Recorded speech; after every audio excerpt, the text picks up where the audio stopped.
Hello and welcome to the update. I'm Talisa Ryder. The Prime Minister's hit the ground running in Adelaide this morning as the third week of election campaigning gets underway. Anthony Albanese talking up Labor's housing plan, again promising 5% deposits for all first home buyers and a $10 billion fund to build more homes for that cohort.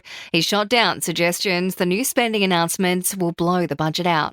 What it will do is deliver, particularly to low-income earners, to people returning to work, to part-time workers.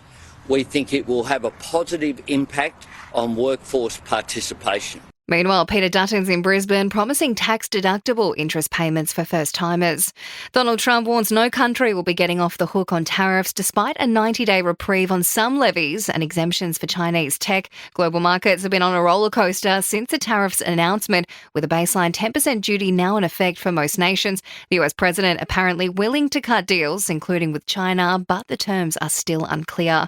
2 people have been charged following the accidental shooting death of a 9-year-old boy at a farm in New South Wales South. Paramedics were called to a property near Goulburn yesterday morning after reports a gun had accidentally fired and injured the child. He suffered serious neck injuries and died at the scene. A 14-year-old boy and 33-year-old man have since been charged. There's calls for a major boost to funding for Aussie schools to improve math results. It comes after new figures revealed a third of students are failing to reach maths proficiency. Institute Senior Associate Nick Parkinson says teachers lack confidence to deliver the subject. What we're looking for students to do is to apply the maths that they learn in school to these kind of flexible, open-ended scenarios.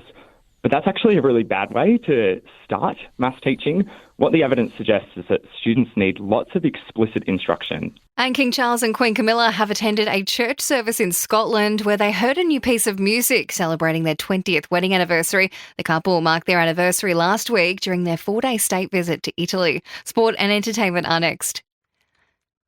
In sport, Irishman Rory McIlroy has completed a career Grand Slam after winning the Masters golf tournament for the first time. He becomes the 6th man to complete the career milestone.